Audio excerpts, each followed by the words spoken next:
Good morning, everybody, and let me say a couple of notes of appreciation. First of all, to the Prime Minister of Pakistan and to Field Marshal Munir, who were both incredible hosts.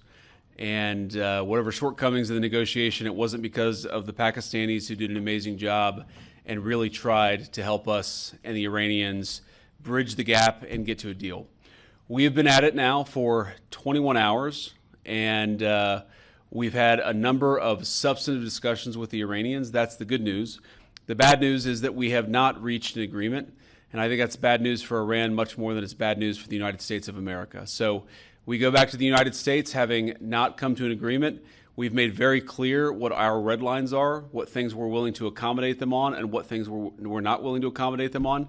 And we've made that as clear as we possibly could, and they have chosen not to accept our terms. Questions? Nick Robertson from CNN.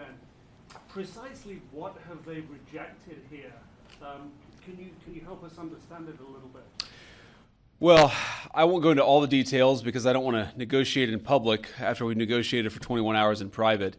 But the simple fact is that we need to see an affirmative commitment that they will not seek a nuclear weapon, and they will not seek the tools that would enable them to quickly achieve a nuclear weapon. That is the core goal of the President of the United States, and that's what we've tried to achieve through these negotiations.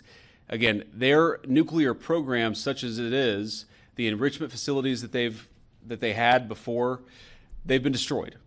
But the simple question is, do we see a fundamental commitment of will for the Iranians not to develop a nuclear weapon, not just now, not just 2 years from now, but for the long term? We haven't seen that yet. We hope that we will.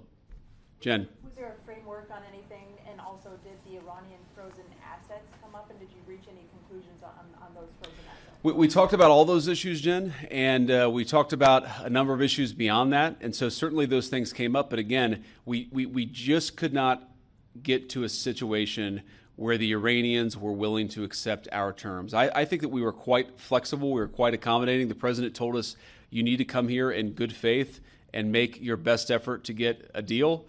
We did that. And unfortunately, we weren't able to make any headway. Preston.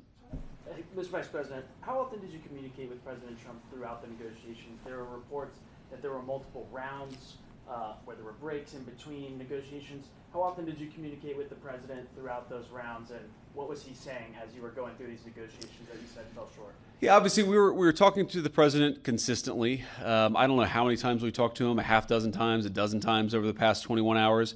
We obviously also talked to Admiral Cooper, to Pete, to Marco, to the entire national security team. We talked to Scott Bessent a number of times. So look, we were constantly in communication with the team because we were negotiating in good faith. And we leave here with a very simple proposal, a method of understanding that is our final and best offer. We'll see if the Iranians accept it. Thank you.